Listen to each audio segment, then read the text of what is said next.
আপনার বাড়ির পাশে যদি এমন চত্রা নদী থাকে আর আপনি যদি সেই নদীর প্রেমে না পড়েন, তাহলে যেন আপনি এক ব্যর্থ মানুষ।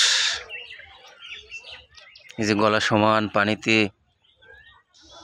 চঞ্চু সমত পানিতে এভাবে যাচ্ছে ভেসে ভেসে, কি যে মজা। আমাদের বাড়ির পাশের চত্রা নদী, ফোনটা প্রায় ডুবে ডুবে যাচ্ছে ভাব। ছেলেবেলা থেকেই এই নদীর সাথে আমাদের প্রেম ভালোবাসা।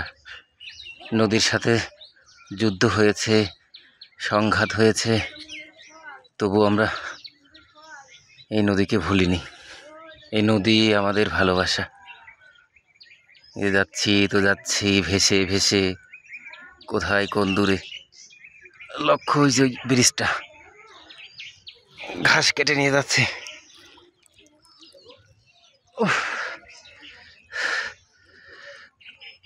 আসলে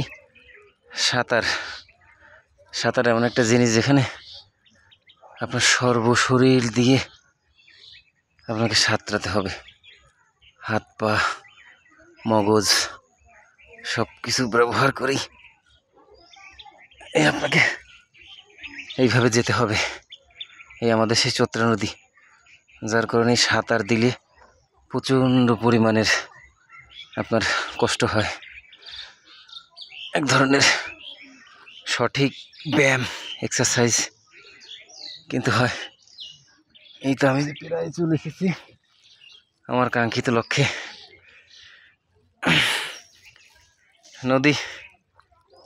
নদী আসলে মানুষকে ব্যর্থ করে না।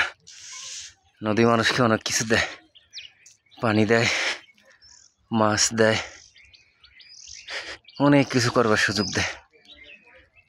শুধু মানুষেরই না, গবাদি পশু এদেরকেও ভালো সুবিধা দেয়। এই যে মিটি করে বিরায় চলে এসেছি।